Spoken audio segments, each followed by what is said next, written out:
besides like the biological discomfort we experience of having a human body, it seems like discomfort is not necessary unless you are trying to like expedite your understanding. But then I feel like that Mm. kind of pulls you back into dualism where you think you are trying to get something or go somewhere different. So if like you were to truly purely let go, there's really no argument for intentionally making yourself uncomfortable or like submitting yourself to a system that is emphasizing discomfort as the path. That mm, I see this in two aspects. On one hand, ancient masters often undertook intentional discomfort as a place of study. The Buddha himself went into the forest to study, and just that gesture of deciding to practice is creating a sort of an artifice of discomfort in which he came to understand himself. So if the Buddha also did it and moved from one practice to another to deepen his understanding, and in fact went, famously all down to eating 1 grain of rice a day, uh, to in order to fully understand the point, you sort of have to go here and here in order to see the whole thing, right? Before you realize, it's the middle way. But now we have the gift of an ancestry of teachers who will tell us that it's just the middle way, and that's cool. There is that. So how can we dispense with, to some extent, creating uh, limitations in our life that don't give us pleasure when we cut off something? Like, for example, being a vegetarian, or like if you wanted to get really, really intense about your meditation, you would only eat breakfast and lunch and then maybe soup for dinner and keep your energy levels like really placid and low. And you're limiting yourself by your diet, and no garlic, no onions, that sort of thing, no desire producing ingredients, perhaps no alcohol as well. You're creating a suffering by removing a pleasure programmatically on purpose. That's one side. But the other side is also that we can very intentionally, even if we accept the supposition that all life is full of suffering and we're going to experience it anyway, so why do we need to produce it? Actually, when we let go and we accept life just as it is, full of its suffering, and we recognize all of that naturally present suffering, that's kind of like entering a dharma gate of intentionally encountering the naturally occurring suffering as practice. And in that way, it's not really all that different from the dharma gate of saying, I'm going to do this because it's practice, or it seems difficult, I'm just going to see what happens. The intentionality is intentionality. You're applying it in both ways to suffering. And that said, with either regard for the suffering that we live through, an individual's capacity to circumvent practice is incredible. Delusion will stain even that. So go into a monastery and endure being beaten by a senior monk, or um, uh, the austerities of working too much and having no rest, and also still sort of clinging after your desires. Oh, I really want to rest. Or, oh, the bell rang to wake up. I'm going to sleep another like 2 minutes before the monitor comes around. You're still clinging after your desires. You're clinging after your comfort in spite of the discomfort. And then also in our natural everyday waking life, it's like, I set the alarm for 5 o'clock in the morning. It's a pretty early start. The alarm goes off. I'm going to lay there until it snoozes for another 10 minutes. That's exactly the same thing. What Zen begs of us, and Zen is very much, it's hard to say it's not an amalgam of Buddhism and Taoism. It's very difficult. Our clothes are half Taoist and Buddhist, after all. The Chinese and Indian. Come on. And now we have kimonos under here, which is Japanese. But that living naturally and authentically, bright and empty, functioning naturally, we encounter all of that stuff at this whether we programmatically decide to create it in our living cycle or not. It happens, but what Zen begs of us is to just be upright in the face of it, to face even our own discomfort, our own repulsion from suffering, to be upright right there. Oh, look at that. I want to run away. Oh my God, I really want to run away. This sucks. This sucks. But to still just be there. And then at the moment where you're like, oh, I'm just full of, I want to run away from this discomfort, that not begrudging your bodily or physical or emotional experience and just saying, oh yeah, this is what one does in this kind of situation. And I'm just disciplining the body not to move. Then that's sort of entering the Buddha way. That's one of the Dharma gates. They're countless. We vow to enter them all. Good luck. Still feel like it's not necessary. I feel like unconvinced. Like everything you say, I agree with, but at the same time, I don't feel like that posits a need for it. Well, no, there is no need for it. It doesn't have to be a need or not a need. It just happens. That's kind of like why I feel like it's foolish to seek out discomfort. Like if you live in a monastery, it comes to you. You don't have to do anything. It's going to find you. If you're So married, it comes to you. You don't have to seek it out. Exactly. But that's why I feel like lay people shouldn't try to set up their life like monastics to have discomfort, find them in all these weird monastic ways when they already have all these other like natural areas of discomfort in their life. Amen. Like me waking up and snoozing my alarm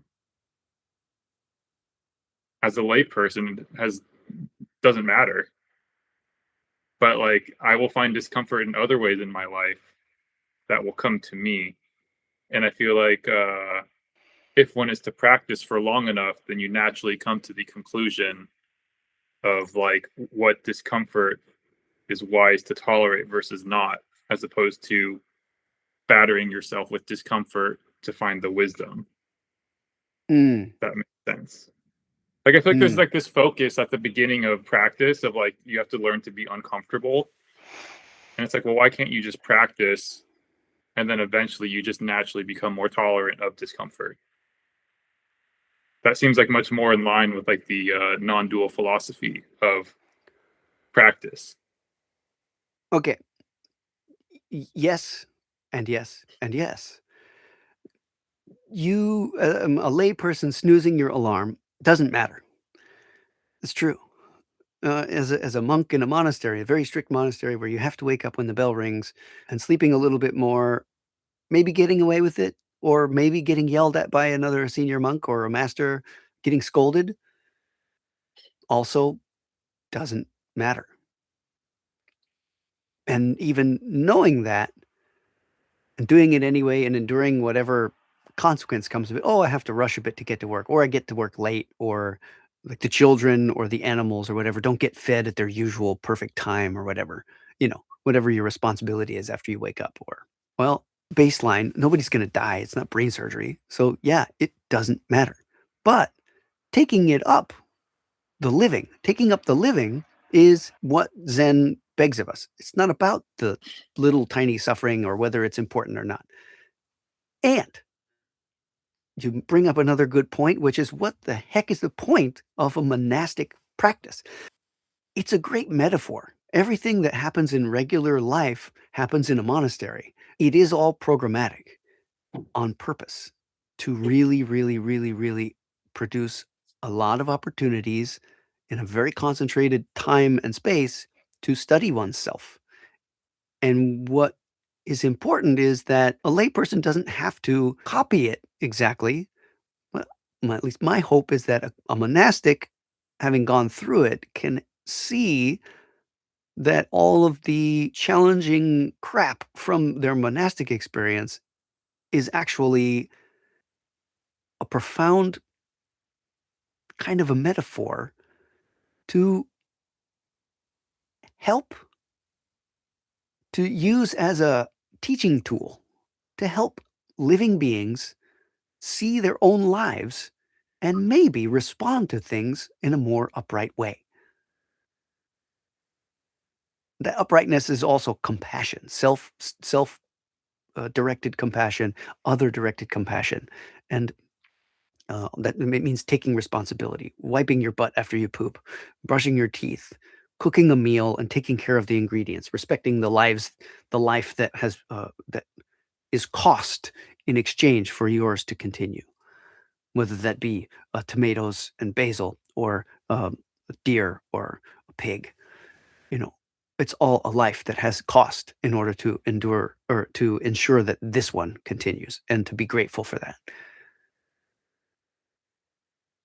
And the monastic experience is a super dense opportunity to study it. And maybe if it can be used to point people at living their lives more upright and authentically, then that's maybe then the point of a monastic experience has served a good purpose. The Buddha lived in the forest, kind of away from people for a while, and then came back out of the forest in order to teach people. One of the first people he taught were people who he practiced within other parts of the forest. So there's that. But also lots of lay people came to, or he went near lay people, always stayed near, not away from. Wasn't a hermit. It was a compassionate thing. It was also full of suffering to try to teach. It's difficult to teach. We're all idiots.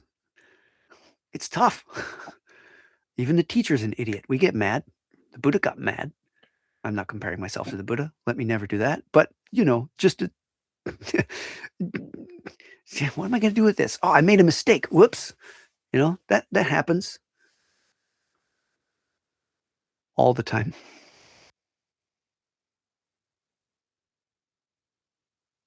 Thank you for that, Greg. That's a really good question. I hope that this conversation helps people. Yeah, hopefully. I'm still unconvinced. Good. You don't have to be convinced. That's even better not to be convinced, because as soon as you fix on it, you're as far from heaven as from earth. Yeah. I think about history of Buddhism. Uh-huh. And I think the reason, this is just like my take, I haven't like read this or studied this, but my hot take is that a lot of old school like Theravada Buddhism is the way it is because all the people he was teaching were ascetics. So there's naturally this emphasis on asceticism to align it with their understanding of practice. Mm-hmm.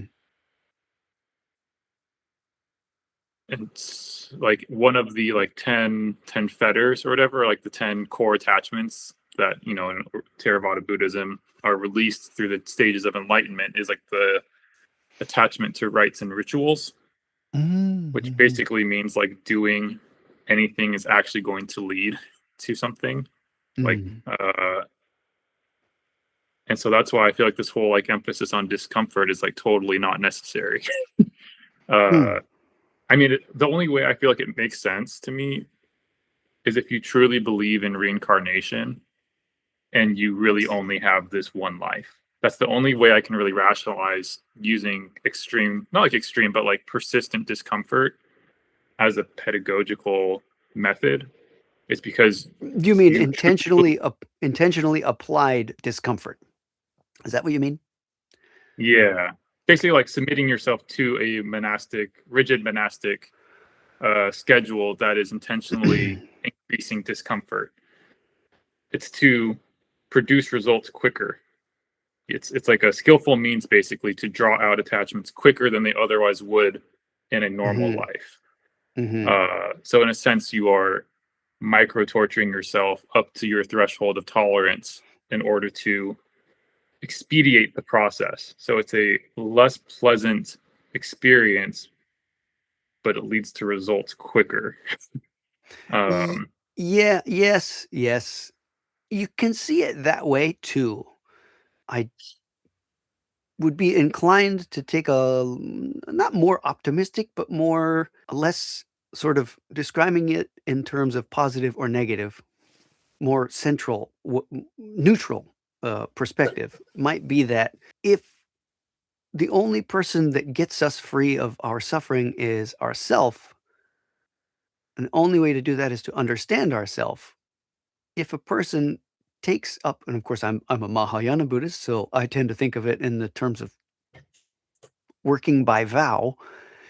If we take up this vow to sort out the problem, then a little concentrated study seems par for the course, that we're going to apply some intentionality to it. And at times, of course, in Mahayana, it's a little bit more convenient than Theravada, I think. So, yeah, we're going to do a little meditation retreat for 10 days or whatever. We're going to really be quiet. We're not going to say anything extra. We're going to eat really simple and we're going to suffer a little bit. But that's the practice. And I'm doing this week.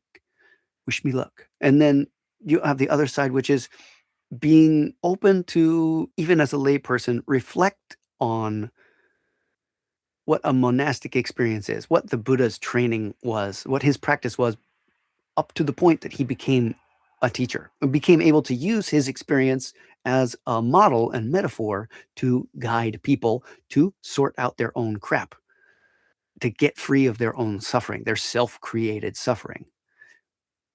It's ultimately pointing you at the thing, at the well, the thing that creates the suffering is your own thought process.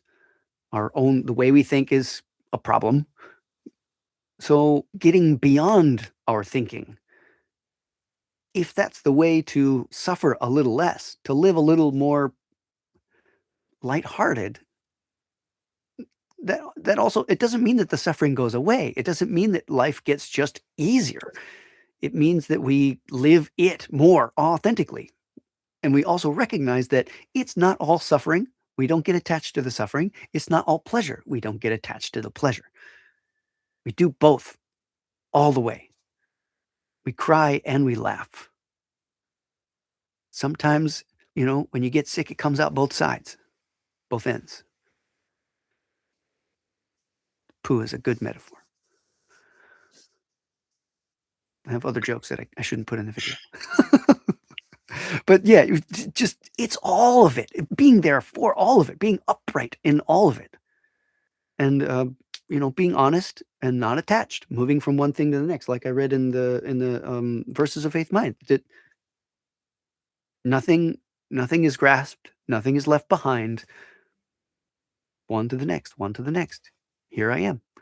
Here we are. With that, I think I'm out of time, but conversation that could never end is what I think. Thank you, Greg. Yeah, thank you. Appreciate it.